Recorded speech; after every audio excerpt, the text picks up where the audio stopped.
जय हिंद। आज हम लोग पढ़ेंगे वृषण की आंतरिक संरचना, यानी टेस्टिस के अंदर की जो संरचनाएं होती है उसको देखेंगे। तो ये टेस्टिस है। जब टेस्टिस यानी वृषण को जब काट के उसको आंतरिक संरचना को जब देखेंगे तो कुछ इस तरीके का दिखेगा। तो आइए इसको हम पढ़ते हैं। तो ये जो है इस तरीके से पहला ऊपर वाला भाग, इसको बोलते हैं वृषण कोश, स्क्रोटम। यही है शरीर के तापमान से वृषण के तापमान को मेंटेन करने का काम कौन करता है, यही वृषण कोश। और ये जो है इस तरीके से जो आप देख रहे हैं इसको बोलते हैं वृषण पालिका। ये 250 से लेकर 300 होता है, यानी 250 से 300 होता है वृषण पालिका। इसको अंग्रेजी में टेस्टिक्युलर लोब्यूल्स कहते हैं। ये इस तरीके से जो ये देख रहे हैं इसी को बोलते हैं वृषण पालिका। और ये कितना होता है टेस्टिस के अंदर, 250 से लेके 300। और इस वृषण पालिका के अंदर, इसके अंदर होता है 3 गो होता है शुक्रजनक नलिका।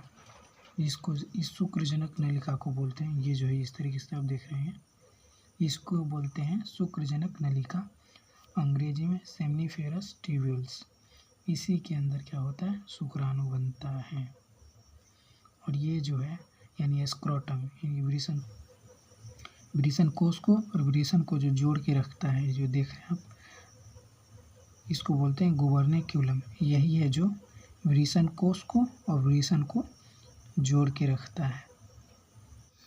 हमने सेमनीफेरस ट्यूब्यूल्स जो देखा, ये जो है 3 गो जो है शुक्रजनक नलिका, ये 3 गो है। अब देखते हैं इसमें से एक लेते हैं, इसको काट के, और इसको अंदर की संरचना को हम देखते हैं। तो एक ये संरचना ले लिए। अब इसमें जो है इस तरीके से जो डब्बा जैसे दिख रहा है इसको बोलते हैं सर्टोलिक कोशिका। ऊपर से ये इस तरीके से, इसका नाम है ट्यूनिका प्रोपीडिया, है ना। तो ये चीज़ समझ में आ रही है।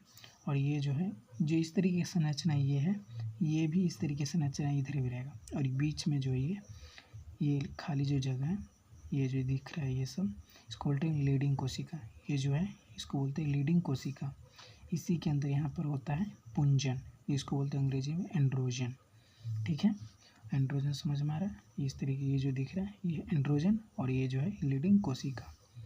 इसी के अंदर यानी सर्टोलिक सेल के अंदर, ये जो सर्टोलिक सेल है इसी के अंदर एक हार्मोन होता है FSH, पुट्टिका प्रेरक हार्मोन, जो प्रेरित करता है किसको, सर्टोलिक कोशिका को। इसी के अंदर होता है एक FSH हार्मोन, पुट्टिका प्रेरक हार्मोन, जो सर्टोलिक सेल को क्या करेगा, प्रेरित करेगा ABP बनाने के लिए। अब ABP क्या है, तो ABP एंड्रोजन बाइंडिंग प्रोटीन है, जो क्या कहता है टेस्टोस्टेरोन को पकड़ के और नर जर्म सेल के पास पहुंचाता है।